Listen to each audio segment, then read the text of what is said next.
नमस्कार मित्रों, स्वागत है आपका हमारे YouTube channel Nilesh study class में। मित्रों, आज हम लेकर आए हैं आपके लिए कन्हैयालाल मिश्र प्रभाकर जी का जन्म, जिनका जीवन परिचय साहित्यिक हिंदी और सामान्य हिंदी दोनों प्रकार के विद्यार्थियों के लिए कक्षा 12 में बहुत ही इम्पोर्टेंट है। देखिए मित्रों, कन्हैयालाल मिश्र प्रभाकर, इनका जीवन परिचय हम स्टार्ट करते हैं।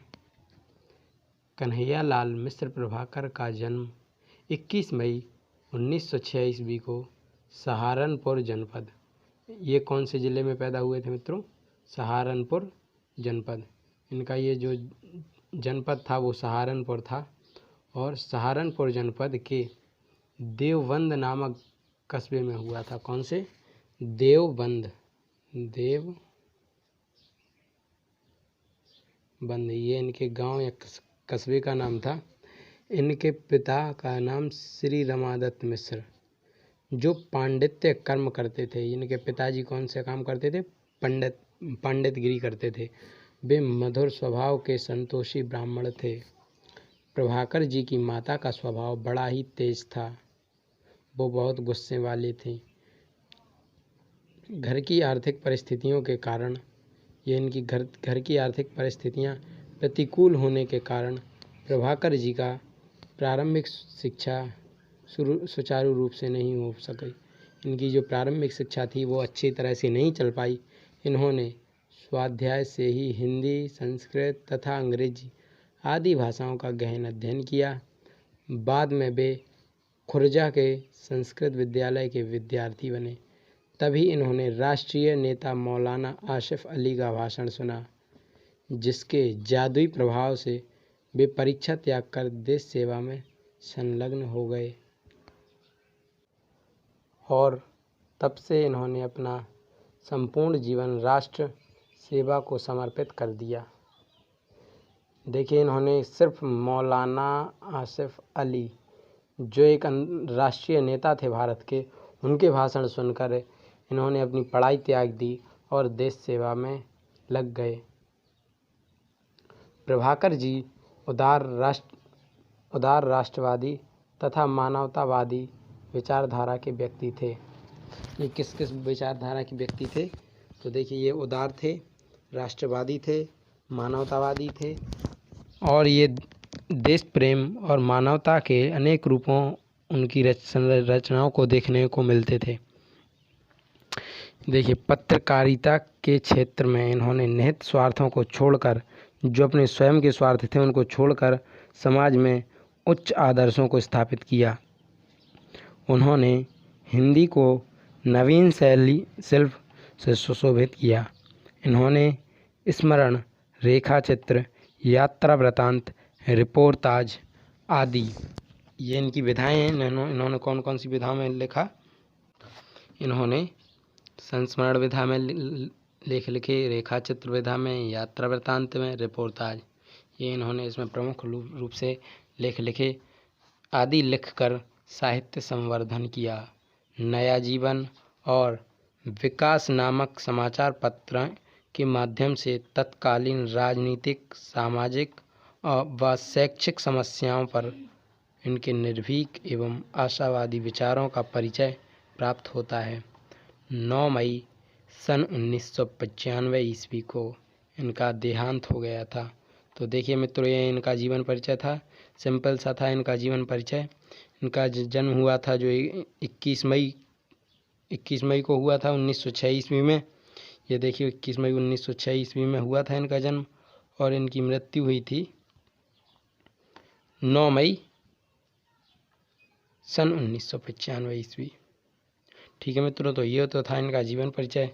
अब आइए हम इनकी कुछ रचनाएं देखते हैं, प्रमुख रचनाएं। तो इनकी प्रमुख रचनाएं हैं धरती के फूल, आकाश के तारे, जिंदगी मुस्काई, भूले बिसरे चेहरे, दीप जले शंख बजे, माटी हो गई सोना, महके आंगन, चहके द्वार, ये इनकी एक ही रचना है, महके आंगन चहके द्वार। और बाजे पायलिया के घुंघरू, क्षण बोले कण मुस्काए, रॉबर्ट नर्सिंग होम। ये देखिए मित्रों, ये आ गया पाठ, रॉबर्ट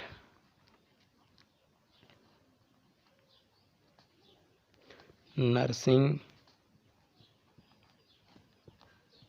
होम में।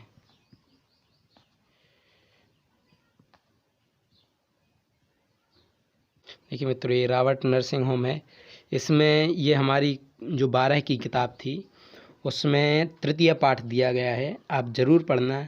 ये रावट नर्सिंग होम, ये जो पाठ है इसमें इंदौर के, हमारे पास के ही MP का ज़िला है इंदौर, वहाँ के एक हॉस्पिटल का वर्णन किया गया है जिसमें मदर टेरेसा के बारे में कुछ दिया गया है, बताया गया है कि वो किस प्रकार की थीं, कैसी उनकी प्रवृत्ति थी, वो मरीजों के साथ कैसे पेश आती थीं। तो ये सिर्फ only on Robert nursing home नामक पाठ में दिया गया है। आइए अब इनकी भाषा शैली देखते हैं। भाषा शैली में कन्हैयालाल मिश्र प्रभाकर जी की भाषा में अद्भुत प्रवाह विद्यमान है।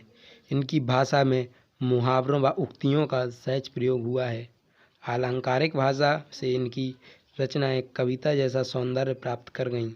इनके वाक्य छोटे छोटे एवं सुसंगठित थे, जिनमें सूक्ति सम संक्षिप्तता तथा अर्थ मार्भीय है।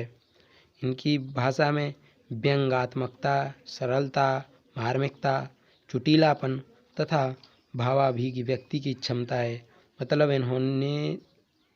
इनकी जो भाषा शैली थी वो बहुत ही सहज सरल थी।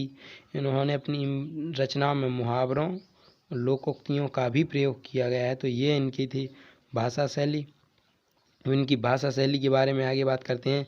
तो प्रभाकर जी हिंदी के मौलिक शैलीकार हैं। इनकी गद्य शैली 4 प्रकार की हैं। ये जो गद्य में लिखते हैं उसकी शैली कौन कौन सी हैं? ये भावात्मक शैली, वर्णनात्मक शैली, नाटकीय शैली, चित्रात्मक शैली। तो ये इनकी शैली हो गई। आइए आगे देखते हैं।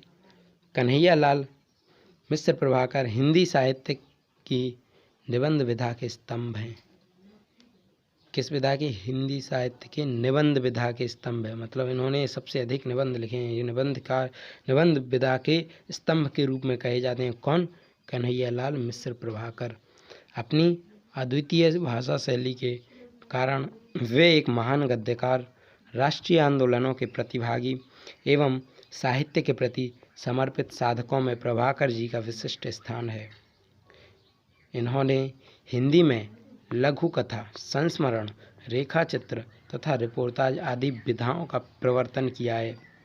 ये जीवन पर्यंत एक आदर्शवादी पत्रकार के रूप में प्रतिष्ठित रहे। ये मतलब ये जीवन पर्यंत पत्रकार रहे, ये पत्रकारिता भी करते थे। ठीक है मित्रों, तो ये देखिए इनका जीवन परिचय पूरा हो चुका है, इनकी रचनाएं भी हो गई। तो इनका जीवन परिचय बहुत ही सरल है। और देखिए एक बात यहाँ पर नोटिस कीजिए आप कि इनका जन्म भी मई में हुआ था और मृत्यु भी मई माह में हुई थी। सेम है, बस फ़र्क इतना है कि इनका जन्म 21 मई और मृत्यु 9 मई को हुई थी।